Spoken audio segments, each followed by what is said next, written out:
ഇപ്പൊ ഇന്ന് ചെയ്യാൻ പോകുന്ന റെസിപ്പി എന്ന് വെച്ചാൽ ചിക്കൻ്റെ റെസിപ്പിയാണ്. ഇൻഗ്രീഡിയൻസ് എന്നൊക്കെയാ വേണ്ടിയെന്ന് വെച്ചാൽ പുളിയില്ലാത്ത തൈര്, കുരുമുളക് പൊടിയ, ഇച്ചിരി ഉപ്പ്, നാരങ്ങാ നീര്, ഇഞ്ചിയും വെളുത്തുള്ളിയും പേസ്റ്റ് ആയത് മേടിച്ചേക്കുന്ന ഇതൊരു വലിയ മുഴുത്ത ഉള്ളി ഒരെണ്ണോ അല്ലെങ്കിൽ ഒരു 2 മീഡിയം സൈസ് ഉള്ളിയോ, അണ്ടിപ്പരിപ്പ്, വറ്റൽമുളക്, ഒരു ഇച്ചിരി മല്ലി, ജീരകം, പെരുംജീരകം വേണം.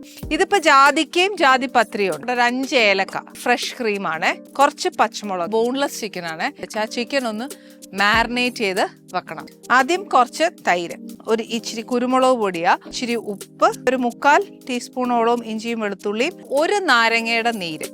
ഇനി ഇതിനകത്തോട്ട് ഞാൻ തന്നെ ഈ ചിക്കനെ പുരട്ടി വെക്കാൻ പോവാ.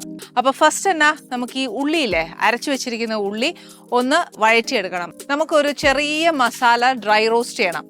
അണ്ടിപ്പരിപ്പ് ഒരു 10-15 എണ്ണം, വറ്റൽ മുളക്, മല്ലി, ജീരകം, പെരുംജീരകം, ജാതിക്കായുടെ ഒരു കഷ്ണവും, അതിന്റെ എതളില് ഒരു പകുതി എതളും, ഒരു 5 ഏലക്ക. ഇതിനെ നമുക്കൊന്ന് ഡ്രൈ റോസ്റ്റ് ചെയ്യാം. ഇതിനെ ഒന്ന് പൊടിച്ചെടുക്കാൻ പോകും. ഉള്ളി മൂത്ത് കഴിഞ്ഞാൽ അപ്പം ഞാൻ ചിക്കൻ ഇടണം.